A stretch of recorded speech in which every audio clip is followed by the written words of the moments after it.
Oh wait, there's an ambulance. Hey guys, welcome back to the channel. So do you ever get to the end of the month and realize, hey, where the hell is all my money gone? And you realize a lot of it has gone to food. Whether you've had way more takeaways than you planned, or if you have a really big family and food costs are just gone out of control. I'm going to go through the 10 top hacks to save money on food so that you can put more money into your savings pot and not waste food by throwing it in the bin as well. The first tip then is grocery shopping without a plan. This sounds so basic, but so many of us do this. Whether we're really stressed out and we just go to the shop and throw everything into the basket, you need to kind of have a plan before you go into the grocery store. Otherwise, you're more than likely going to absolutely blow your budget. There are very simple ways to do meal plans for yourself, and try and stick to a weekly grocery list. So if you're by yourself, what are those 7 meals you're going to cook for yourself in that week? You decide how much money you want to spend in groceries. Everyone will have a different budget depending on how much, their salary is. So if you have a pretty big salary and you can afford to eat out, of course do that for yourself. But most of us here will not have loads and loads and loads of money to be spending on sushi restaurants every night of the week. So we need to make a plan. And the best way to do this is actually, if you're AI savvy, I'm so not, but recently I've been getting into ChatGPT. And if you're really not sure where to start and you want to eat healthier, you can just type into there, create a meal plan for the next week with high protein meals. And I did that recently and I set it a budget of £50 and it gave me like Monday through Sunday all of these options that I can cook and what ingredients I need to buy to stay within budget. It was actually pretty mind-blowing. So have you guys ever tried this before in ChatGPT? Let me know down below if you have any tips on what to tell it to give you the best answers. But of course, if you're more old school with, a pen and paper, that's also grand. If you want, a high protein meal or you want to eat more vegetables, just write out the things that you need in the damn list before you go into your Tesco or your Sainsbury's or your Walmart. So when you make a plan for yourself, you're less likely to be dragged into buying things that you don't even want in the shop. Whether it's the Lidl and Aldi, special section in the middle where we get roped into buying like a ski mask or something, or even if it's in a big Walmart and there's stuff on sale there for your home section. So number 1 tip,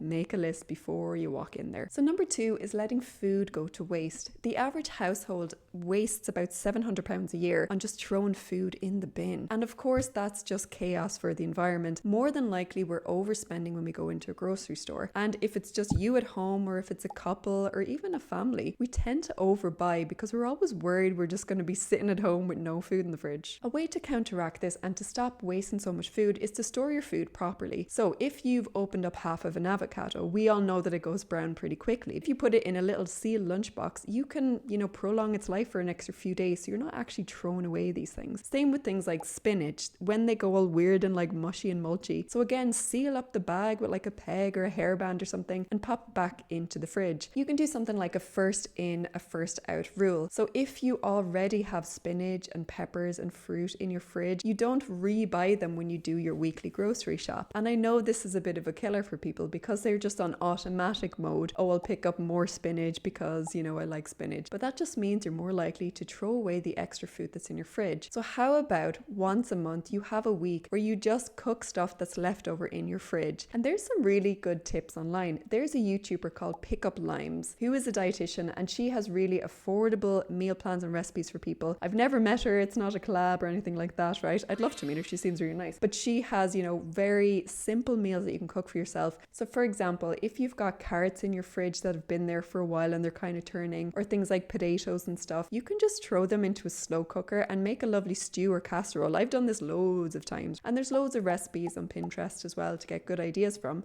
but it doesn't mean you have to throw away a carrot just because the tip of it is like slightly moldy. Number 3 is you're ordering takeaways too often. I know this can be a bit of a killer, especially if we work really long hours in the city, or we just don't know what to cook and we're not a great cook. So for example, if you only spend £15 on a takeaway, which is actually pretty cheap, and you do that 3 times a week, you're spending over £2,300 a year on takeaways if you do that. That's absolutely mental. Of course, we all deserve a treat every now and again, okay? I'm not saying never ever have a takeaway, but just be a bit conscious as to where your money is going. The best way to counteract this is, of course, make a budget for yourself. For example, for myself, I always put £100 in the month to go out and try a new restaurant in London. London can be crazy expensive, and if it's just the two of you, it can be easily 70 or 80 pounds for a fairly simple meal with drinks. So it can be expensive depending on your area, but whatever your income is, make sure you have a little bit of a budget in there to treat yourself to nice food, because hey, we all love food here, right? Number 4 is buying pre-cut food. We've all been victim to this. When we see strawberries or mangoes chopped up in like Waitrose or something like that, they can cost 3 to 4 times the price of just buying a pack of strawberries. So if you buy the whole fruit or veg or whatever it is you're buying pre-cut, it's a lot of the time so much cheaper. And this of course goes for things like onions. I've seen onions chopped up and they were being sold for £3. However, an actual onion is only like 50p. So if you continuously do this just to make your life a tiny bit simpler, you're kind of throwing money down the drain. And this also goes for things like cheese. You pay a premium for sliced and pre-grated cheese rather than just buying the block of cheese itself. And this is also a weird fact as well. I used to work in the dairy industry. I did nutritional science as my degree before moving into finance. And when you buy grated cheese, you will be horrified that this cheese is often,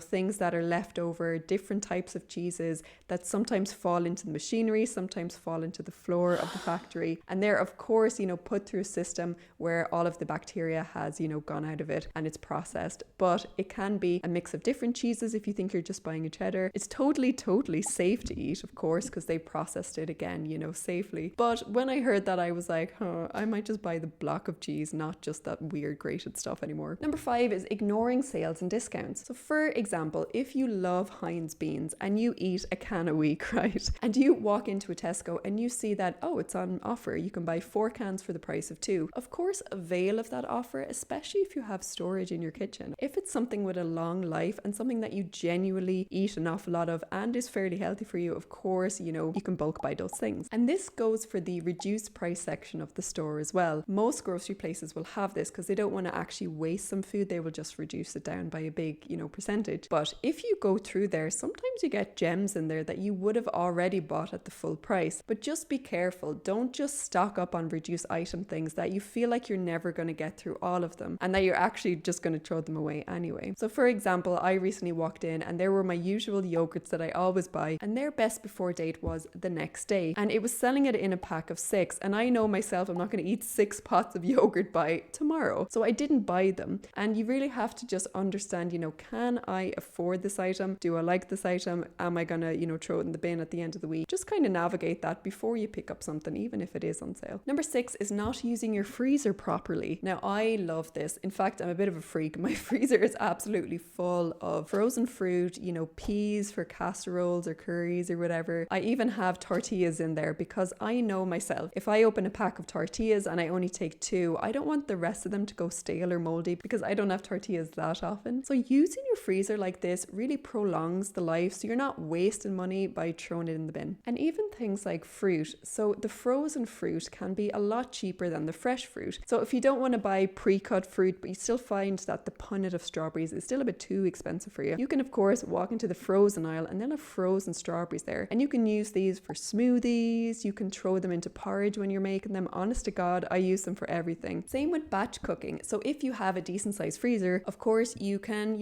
cook food in advance and then just batch them into little lunch boxes and throw them in the freezer there. And then if you come home from work one day and you're like, man, I just do not want to cook, I'm wrecked. You just open your freezer, throw it in the microwave or oven, and then your dinner's done and you're sorted. Number 7 is overpaying for coffee and drinks. I know I've said this many times before, but if you buy a £3 coffee every day of the week, you're going to waste over £1,000 a year there. Now, waste. Some people say, hey, I need my cup of coffee before work, and that's grand. If you have the money to do it, go for it, girl. However, if you're really struggling to save and you feel like you're wasting a lot of money on coffee, that is something that you can of course pull back on. You can maybe get an espresso machine at home. I've seen them for £50, and even though the pods do add up over time, they are a lot cheaper than spending £3 on a Starbucks coffee. You can probably get the pods for like 50p depending on the brand. So yes, you can still have your lovely coffee, but save the difference and put it into a savings account for yourself. Same with things like bottled water. I was recently at the airport and I was charged £3.20 for a small bottle of water, like the 250 mils or whatever. But because I was dying for water and it's like a supply and demand thing there, I was like, I'm just going to pay for this because I want it and I need it. Make sure you have a decent water bottle that you can just fill up for free rather than wasting £3.20 on a tiny bottle of water. Also, you do get bonuses with this. Like if you go into Costa Coffee in London, the filter coffee there is usually 99p 9p, which is so cheap anyway, right?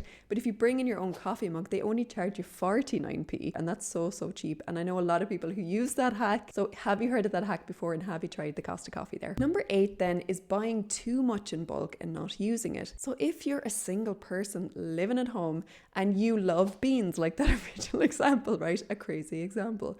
But if you see a massive tin that's for like a family of 5 and that's on sale and you buy it and you're like, oh, I'll just use it, you're more than likely not going to use all of that big ass can that's a big family size. So you're eventually going to throw it away. And same goes for meats and fruit and veg, okay? If you buy too much in bulk, they're more than likely going to go to waste if it's just you or it's a couple in a house. So what I would say in that is only buy bulk if you're a big family and you'll actually use them, or if you're buying things that don't go off quickly. So of course you can buy things like rice in bulk or grains or pasta and stuff that you can store in your cupboard for months and months and months. Number 9 is letting coupons and rewards go to waste. So for example, in the UK here, I don't know if it's in America, maybe you guys can let me know down below, but there's an app called Too Good To Go, and I've used it multiple times in London and it's really great. So for example, if there's a bakery nearby and they're on the Too Good To Go app, you can actually buy a surprise package at the end of the day, and usually they will just throw everything in there for a way reduced price. So for example, I recently went to Daylesford, which is like a very fancy grocery place in London, and I bought one of their mystery bags for I think like £7, but in there was like over £20 worth of food. They gave me a block of cheese, they gave me leeks, I think, they gave me potatoes and another type of cheese, and I would have never spent so much money on just 4 items for like over £20, right? But if I was able to get really good quality food for like £7, I of course would go for it. Have a look on there. But what I would say is if you have an allergy, like I'm celiac and only eat gluten-free food, it can be a little bit difficult on that app because they don't, you know, say upfront what's going to be in the mystery bag of food that you're buying. So it's best not to use it for bakeries and things like that. And this same thing goes for coupons. So if you really like going to Tesco, you should have a club card, and you can of course get vouchers on that over time. But of course only buy things to get vouchers in the future if it's stuff that you're actually going to use. Don't just keep spending to get coupons because that's a bit silly. Number 10 then is you're not cooking simple and cheaper meals. To eat healthily, you don't have to spend an absolute fortune. There's a lot of ingredients out there that are really, you know, high in vitamins and minerals that don't cost the earth. For example, a potato. I'm definitely Irish because I'm talking about a potato, but not a lot of people know that the skin on a potato actually has vitamin C in it. And also with some sort of mushrooms, depending on how they're grown, you can get vitamin D from mushrooms. So you don't have to spend the earth to eat healthy. As I said, I love my slow cooker. I often make stews and put a lot of vegetables in there. I don't necessarily buy the most expensive cuts of meat because if you're slow cooking something, you can, you know, use a cheaper cut of beef and it will still taste absolutely amazing because it's been slow cooked and it will like fall off the bone. So you can definitely buy cheaper cuts and cheaper things but still eat really healthily. So try not to get conned by these meal packs that you see in supermarkets or these little things where, you know, you can buy spices with coconut milk to make a curry and they're like these little meal packs that you can cook from scratch. Those are so overpriced and you shouldn't be paying, you know, nearly £10 for like this meal pack thing to do it yourself. It may be a little bit cheaper than £10, but you know what I mean? You don't have to fork out a load for these. If you just pick up like literally some curry powder, that's like £1,